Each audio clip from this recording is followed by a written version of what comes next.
e bebê-la tranquilamente, como a gente faz aí, abre uma garrafa, bebe um pouquinho, joga um pouquinho fora. Tudo vai ser racionado, porque haverá falta, não haverá fartura. Então no verso 11 ele vai dizer que também beberás a água por medida, até a água você vai beber por medida, e a sexta parte de um hin de tempo e tempo beberás. A sexta parte de um hin é uma medida bem pequena, ele não pode beber em abundância. Praticamente, a medida de um hin é praticamente molhar os lábios, para tentar tirar a desidratação, não ficar totalmente desidratado. Agora o verso 16: então me disse, filho do homem, eis que eu torno instável, não é estável, mas é instável, o sustento de pão em Jerusalém, e comerão o pão por peso e com desgosto, e água beberão por medida e por espanto. É como se as pessoas estivessem comendo e bebendo. Você sabe, quando às vezes você passa uma luta, eu já ouvi muito isso, e também eu já passei por momentos assim na vida. Você passa por uma tribulação, uma dificuldade, e você quase não come, a comida parece que perde o gosto, a comida parece que perde o sabor, a comida parece que desce meio que entalada na sua garganta. Isso acontecerá quando houver a abertura do sexto selo. Ter de comer o pão por medida significa que o povo vai sofrer carência, passar necessidade, e ter que racionar o que come e ter que racionar o que bebe. Uma medida diária de trigo por um denário, preste atenção que isso aqui é muito importante.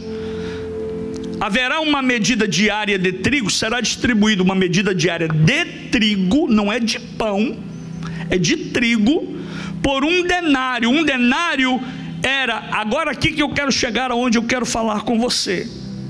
Algumas semanas atrás eu comecei a falar sobre algo semelhante, e agora aqui eu quero concluir o pensamento, aquilo que Deus começou a me dar aqui no culto, e agora eu quero compartilhar com vocês.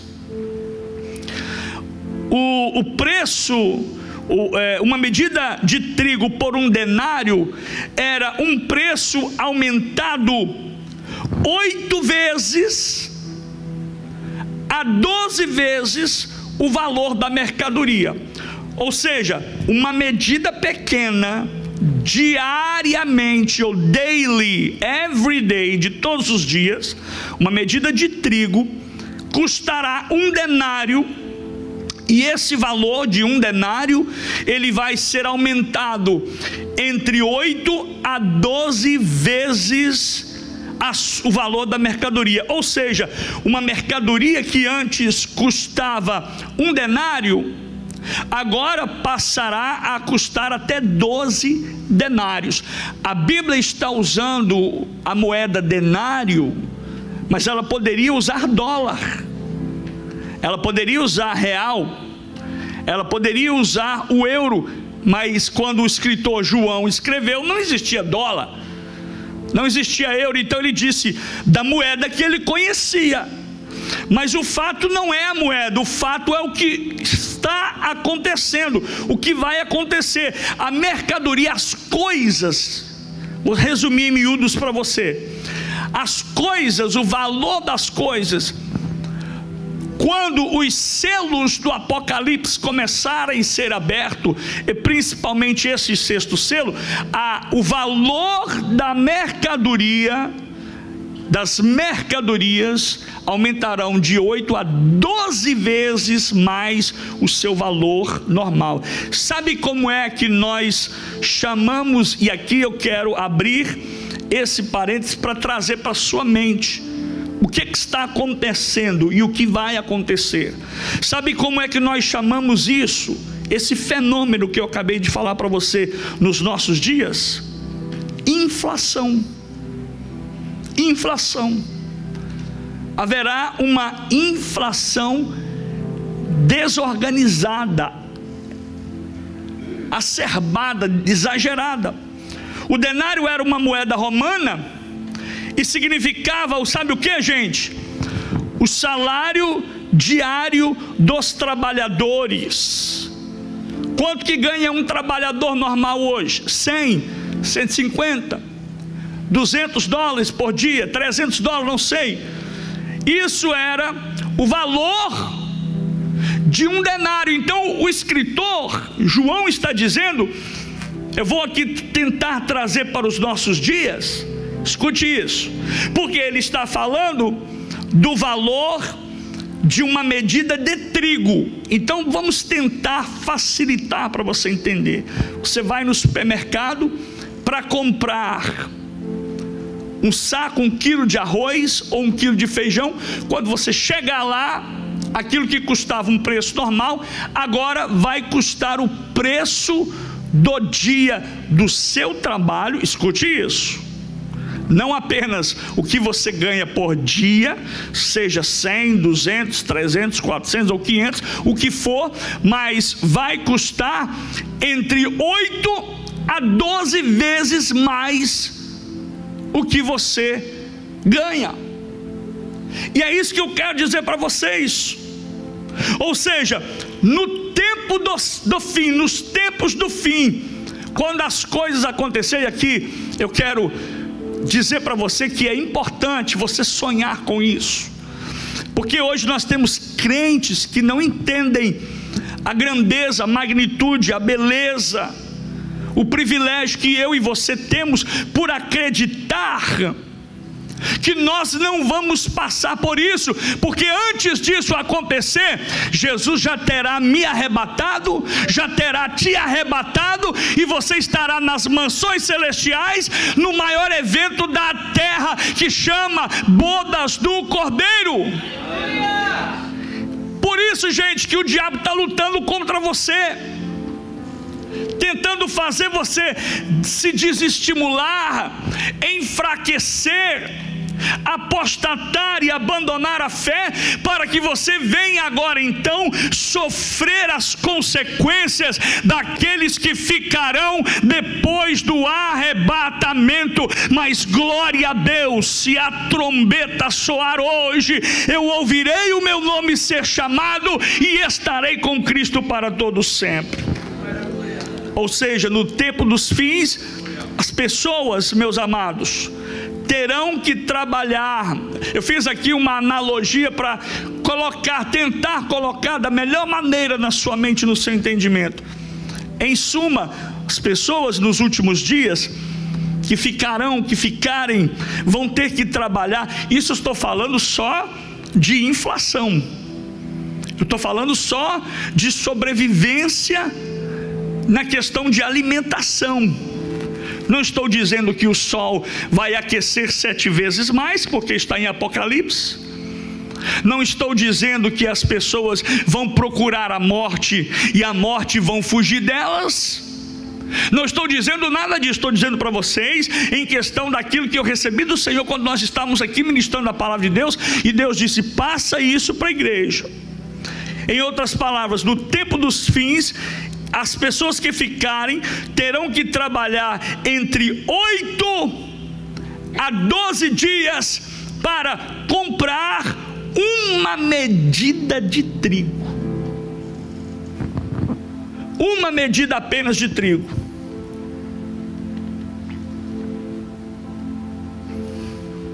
E alguém pode me perguntar: parece que tudo está muito caro, as coisas estão tão caras. Não entendo como é que as coisas estão encarecendo tanto. E tudo isso é só para você entender, ter uma noção de como as coisas vão ficar caras e difíceis. A terra, escute isso, a terra depois do arrebatamento da igreja vai ficar inabitável, gente. Esse lugar vai ficar insuportável. Você pode pensar que hoje está difícil, mas quando a igreja sair, quando a noiva for tirada, quando eu e você for arrebatado, esse lugar vai ficar inabitável. Entre tantos sinais que o próprio Jesus disse que iríamos ver, porque Jesus disse que nós experimentaríamos, viríamos esses sinais, mas ainda não era o fim.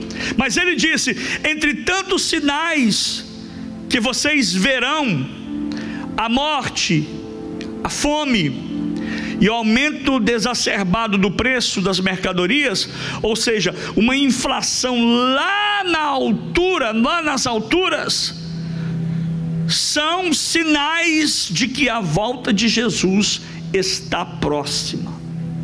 Viu?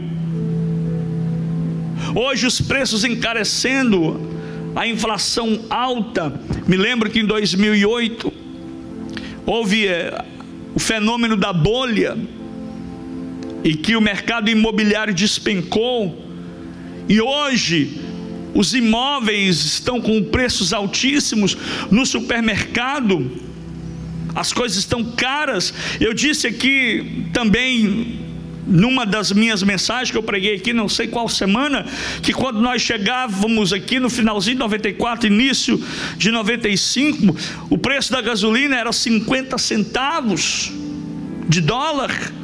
As pessoas que tinham um salário semanal de 180 dólares naquela época ganhavam bem. E agora você olha para os preços das coisas, o preço das mercadorias, parece que o que você ganha não dá para pagar as suas contas. É verdade ou não é? Americanos, eu tenho contato com muitos americanos, não estou dizendo brasileiros, porque o pessoal aqui da Flórida tem um costume diferente de Boston. Quem veio de Boston, pastor Eloilson, pastor Wallace, pastor Silvani, outros irmãos que estão aqui, o Antônio, sabem que lá em Boston o costume ou era, não sei se é até hoje, a pessoa trabalhava um part-time, um full-time e um overtime. Não é assim, não é? Mas quem é que fazia isso? Eu não via nenhum brasileiro, eu não via nenhum americano fazendo isso. Talvez tinha sim um ou outro, não é verdade, irmão Antônio? Mas a grande maioria eram os brasileiros, os imigrantes. Trabalhavam de manhã. Eu mesmo, por exemplo, eu e minha esposa, nós trabalhávamos. Eu me lembro que nós fazíamos junto uma rota de jornal às 3 horas da manhã, 7 dias da semana. Por 2 anos ou 3 anos nós trabalhávamos assim. Depois eu ia trabalhar num outro trabalho, ela ia para outro trabalho que ela tinha, um trabalho que ela tinha. Quando nós voltávamos do full time, tinha o part time, que era uma bênção. Eu estava tendo já ojeriza desse nome part time, não gostava nem de ouvir. Minha esposa chegava e falou: vamos tomar um café logo, porque a gente tem que ir pro part-time. E depois do part-time tinha o famoso overtime, que era o part-time de chave. Esse que eu mais detestava, porque podia qualquer hora, podia de madrugada. E chegava no final de semana, quando a gente já estava cansado de trabalhar, part-time de manhã, full-time durante o dia e outro part-time à tarde. Aí quando chegava no overtime, a gente falava assim: vamos deixar o outro part-time de chave para a gente fazer no domingo. E olha qual o dia, a gente escolhia no domingo depois do culto. Aí todo dia depois do culto estava ficando massivo, cansativo, estava ficando assim, eu já não aguentava de lembrar: meu Deus, depois do culto eu tenho que limpar esse lugar, ir para lá e fazer esse tipo de trabalho. Era uma maravilha, irmão, tanta coisa. Agora escute isso eu estou falando da nossa realidade, brasileiros, imigrantes, americanos hoje. Não foi 1, não 2, não foi 3. Americanos já chegaram para mim reclamando, dizendo assim: ó, o salário mínimo antigamente dava para sustentar uma família aqui na América. Hoje, o salário mínimo não consegue sustentar uma família. Então os americanos estão dizendo que eles não têm condições mais, alguns, não é todos, tá, gente? Estou generalizando, mas eu já ouvi isso. O que me impressiona, se os americanos estão dizendo que um trabalho só não dá para sustentar aquilo que eles fazem, a sua família, a sua casa, precisam de arrumar um outro trabalho. E aqui eu volto a dizer, o que é que Apocalipse 6 está dizendo, gente? Nessa parte, nesse texto, ele está dizendo que esse preço aqui escrito significa fome. As pessoas sem condição de sustentar, de suprir a sua família com alimento, roupa e abrigo. Então o que está acontecendo na terra, pastor? O que está acontecendo é um ensaio para aquilo que está para definitivamente, de fato acontecer, quando a igreja for arrebatada, quando Jesus vier para buscar o seu povo.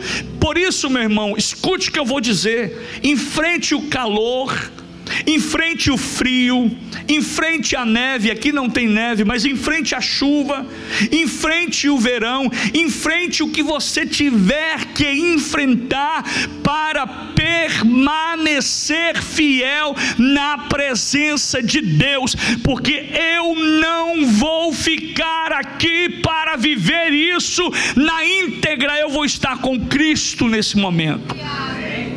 Quem estava aqui domingo ouviu a palavra que o pastor Osiel pregou. Quem é que vai ser salvo? Somente aquele que entrar na arca. Mas as pessoas, e deixa eu dizer algo para você, que este texto, essa alegoria, esta mensagem de entrar na arca, é para os crentes que já ouviram, que conhecem o evangelho, que conhecem a palavra de Deus, que são da família cristã, da família da fé. Os demais, eles ouvirão a palavra de Deus, mas se os seus corações permanecerem duros, eles vão ouvir, mas não vão escutar. Mas sabe o que a Bíblia diz para mim e para você? Que quando ouvires a voz do Espírito, não endureçais o vosso coração. Não endureça o seu coração. Não endureça o seu coração. E o texto diz que encontramos aqui algo interessante na continuação desse texto, que diz que 3 medidas de cevada por 1 denário. Diga comigo: 3 medidas de cevada por 1 denário. O que isso significa? Eu estou caminhando para o final. Isso significa, escute isso, o que vai acontecer? Os ricos, na época de João, olha aqui, os ricos, naquela época, não comiam cevada. Eles não comiam a cevada. Por quê, pastor? Porque a cevada era alimento para os cavalos e os burros. Cevada eles usavam para ração. E agora essa mesma cevada, ela vai estar na mesa, porque o texto diz, 3 medidas de quê? Cevada por 1 denário. Agora essa mesma cevada, ela vai se encontrar na mesa das famílias, de todas as famílias que ficaram aqui. Ou seja, o pão que eles estavam comendo era um pão feito de cevada, um pão inferior. E deixe-me perguntar uma coisa para você, ouça-me bem, olha como é que a sociedade está caminhando, e muitas pessoas não prestam atenção. Por quê? Porque estão num país abastado, estão vivendo uma vida tranquila, uma vida regalada, tem tudo, podem tudo ou quase tudo, e prefere entregar-se aos prazeres do sistema e do materialismo, e esquece das coisas de Deus. Vou dar um exemplo. Eu me lembro que quando eu morava ainda no Brasil, isso há mais de 30 anos, quando nós não tínhamos carro, meu pai não tinha carro, ou a gente ia para a igreja a pé ou de bicicleta, e quando íamos assim, minha mãe sempre dizia: meu filho, calce o chinelo e coloque o sapato numa bolsa, porque quando chegarmos na igreja, vamos lavar os pés e calçar o sapato. Talvez no Brasil seja mais frequente, mas nos Estados Unidos a pessoa ter que ir no supermercado para escolher uma mercadoria inferior, porque o seu dinheiro não dá para comprar. Hoje a gente está vendo a pessoa que vai no supermercado. Gente, eu me lembro muito bem, eu não sofro de amnésia. Pastor Luiz pode dizer isso muito bem. Com $100, cento e poucos dólares, você enchia 1, 2, 3 carrinhos de compra. Quem chegou agora, gente, não está querendo nem trabalhar, está querendo escolher trabalho, fazendo gracinha aí. Nós chegávamos aqui, era abundância, era abastança, mas a gente trabalhava, a gente ralava, e o fruto do nosso trabalho gerava. Hoje você vai aí num Walmart da vida, num Publix nem se diz, com $100 você sai com 2, 3 sacolas, e as coisas vão acontecendo de forma paulatina, e as pessoas não vão prestando atenção, que isso, escute, é um prelúdio. O que é um prelúdio, pastor? É um ensaio para o que irá acontecer. Por isso eu vou dizer em alto e bons sons e com letras garrafais: coloque a sua vida em ordem, prepare a sua casa, prepare a sua vida, porque salvação não é coletiva. A palavra de Deus é ministrada coletivamente, mas a salvação, você não vai subir para o céu agarrado no paletó do pastor, na barra da calça, mas você vai ter que prestar a sua própria conta para Deus. Então você precisa colocar a sua vida, a sua casa em ordem. E por último, ele diz assim no texto: e não danifiques o azeite e o vinho. E não danifiques o azeite e o vinho. O que isso significa? Significa que nas 8 vezes que ocorre a palavra vinho aqui no texto, ela é sempre usada no conceito negativo. Apocalipse 14, Apocalipse 17 e Apocalipse 18. O vinho aqui é uma metáfora para a vida luxuosa e imoral. E consequentemente, parece que está aludido às circunstâncias de que os ricos, como sempre, sabem garantir o seu luxo, enquanto a população passa fome.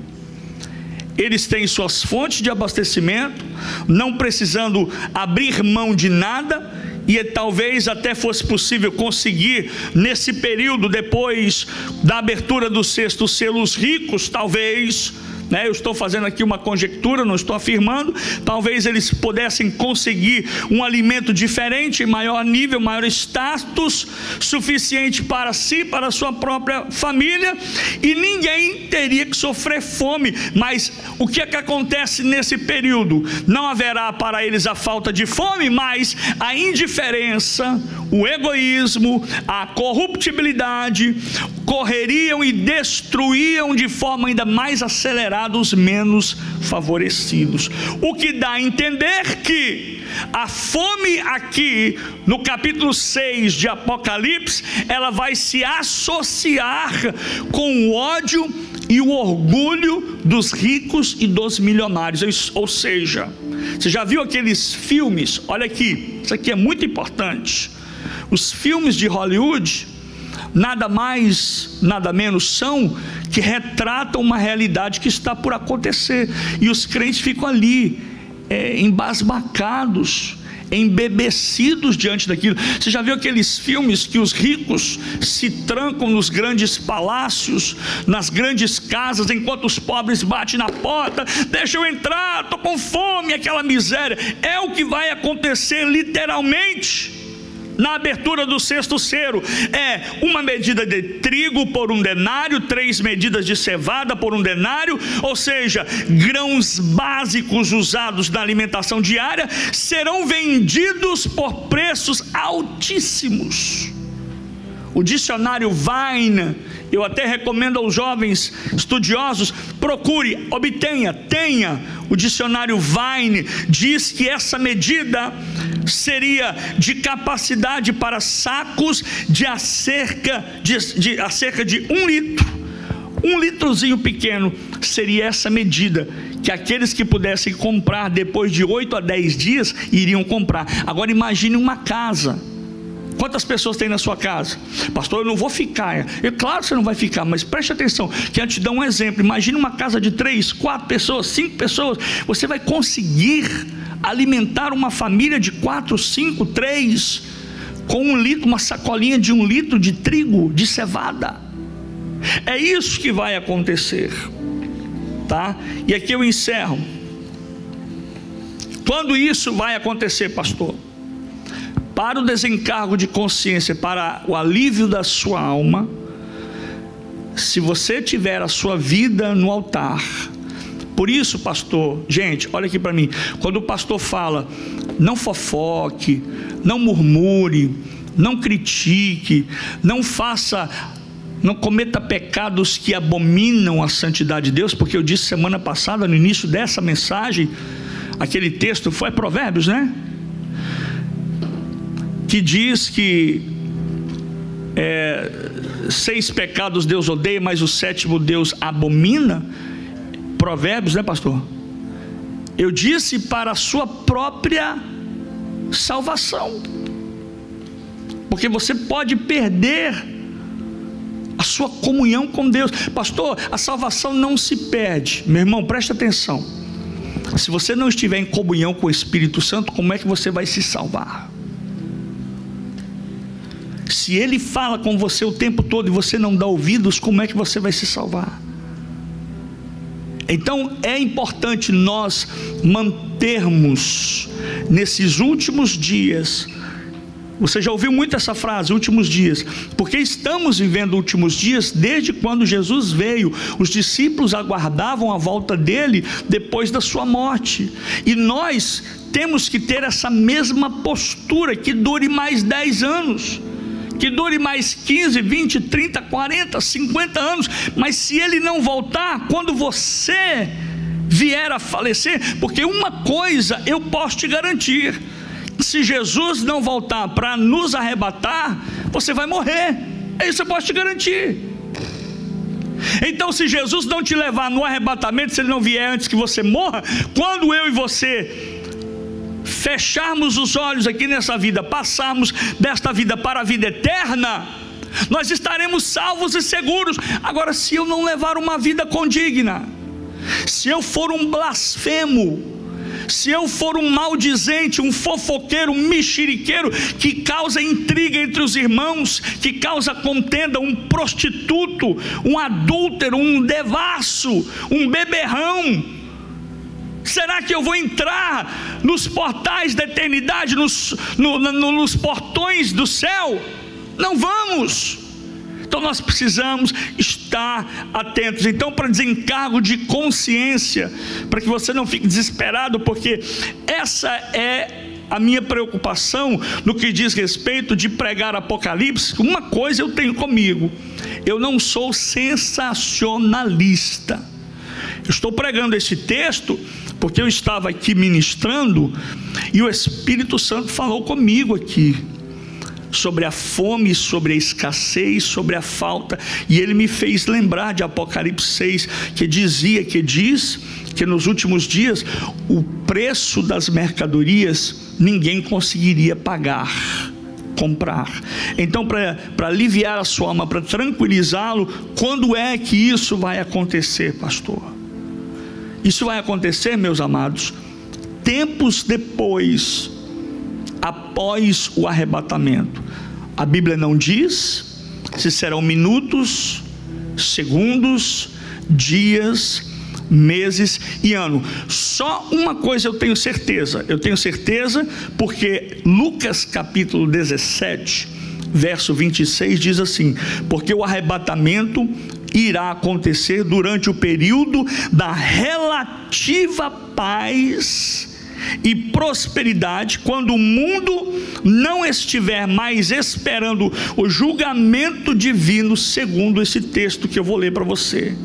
Diz assim o verso 26 de Lucas capítulo 17, olha o que ele disse: e como aconteceu nos dias de Noé, assim será também nos dias do Filho do Homem. Comiam, bebiam, casavam e davam-se em casamento, até o dia em que Noé entrou na arca, e veio o dilúvio e os consumiu a todos. Todos foram consumidos.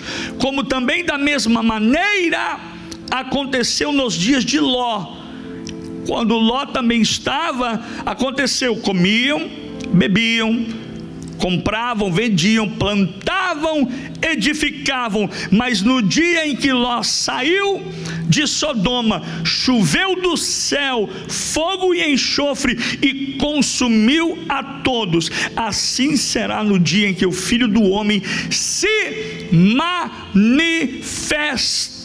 Em outras palavras, eu vou repetir o que eu disse anteriormente: a única coisa que nós aguardamos agora é o arrebatamento da igreja, porque estamos vivendo dias em que as pessoas estão comendo, bebendo, comprando, vendendo, casando, deixando de casar, dá em casamento, até o dia que a igreja for arrebatada. E quando ela for arrebatada, diz a palavra de Deus, Lucas 17, 26, que choveu do céu fogo e enxofre e consumiu a todos. Esse lugar vai ficar inabitável, e nós precisamos estar preparados. Todos esses selos, eu finalizo aqui, não foram, vou repetir, o que eu disse, gente? Não foram, vou repetir, todos esses selos, o que? Não foram. Se aparecer alguém na internet dizendo isso, é uma falácia. Não foram abertos. Porém, o que estamos vivendo hoje diante dos nossos olhos, em nossos dias, é um prelúdio daquilo que está para acontecer. É apenas um ensaio. Por isso, meu irmão, por isso, minha irmã, a hora é agora de ouvir a palavra de Deus e colocar a sua vida, aquilo que você ouve, em prática. A hora é agora de colocar a sua casa, sua família dentro da arca. Agora é a hora de ter as suas vestes brancas e limpas. E outra coisa, detalhe, e eu encerro, agora eu encerro mesmo. É hora de não vivermos ociosos com o que havemos de comer, com o que havemos de beber, ou com o que havemos de vestir. Porque lá em Mateus capítulo 6 diz assim: mas é tempo de buscar primeiro o reino de Deus e a sua justiça. Amém, gente? Fique de pé comigo, eu quero orar por você. Essa palavra estava ardendo no meu coração. Eu precisava falar isso para vocês, porque é importante que vocês ouçam isso, porque eu não quero chegar diante de Deus. Nós somos uma igreja muito animada, nós somos uma igreja muito avivada. Eu gosto de palavras de avivamento, de poder de Deus. Ouça aqui, olha para mim. Eu cresci no meio do fogo, do poder, do Pentecoste, ver Deus realizar coisas. Mas a maior coisa, o mais importante, não é eu pular. E a Bíblia diz lá em Coríntios capítulo 13, não é nem falar em línguas estranhas, mas é ter amor. E quando eu tenho amor eu obedeço, quando eu tenho amor eu pratico, quando eu tenho amor eu faço, eu realizo. Agora, se eu não tenho amor, eu vivo distante. Então, antes de qualquer coisa, eu sou pentecostal, se você não der um glória a Deus, eu vou aí te dar uma sacudida, mas você precisa entender que você só é sacudido pela consciência da sua mente. Paulo disse assim em Romanos capítulo 12, eu encerro: rogo-vos, pois, irmãos, que apresentais os vossos corpos como sacrifício vivo, santo e agradável a Deus, que é o vosso culto racional. É o culto da razão. Ninguém vai fazer nada irracionalmente, é o culto da razão. E ele disse assim, ó: mas transformai-vos pela renovação do vosso entendimento. Você precisa ser transformado, você precisa aceitar a palavra de Deus, é vir para a igreja vazio de si mesmo, para que o Espírito Santo ache lugar para encher a sua vida e abastecer a sua casa, porque só assim experimentaremos a boa, a perfeita e a agradável vontade de Deus. Quantos podem levantar a sua voz bem alto e dizer glória ao nome do Senhor Jesus? Pai, no nome de Jesus nós te agradecemos nesta noite pela tua palavra que foi ministrada. Leva-nos agora em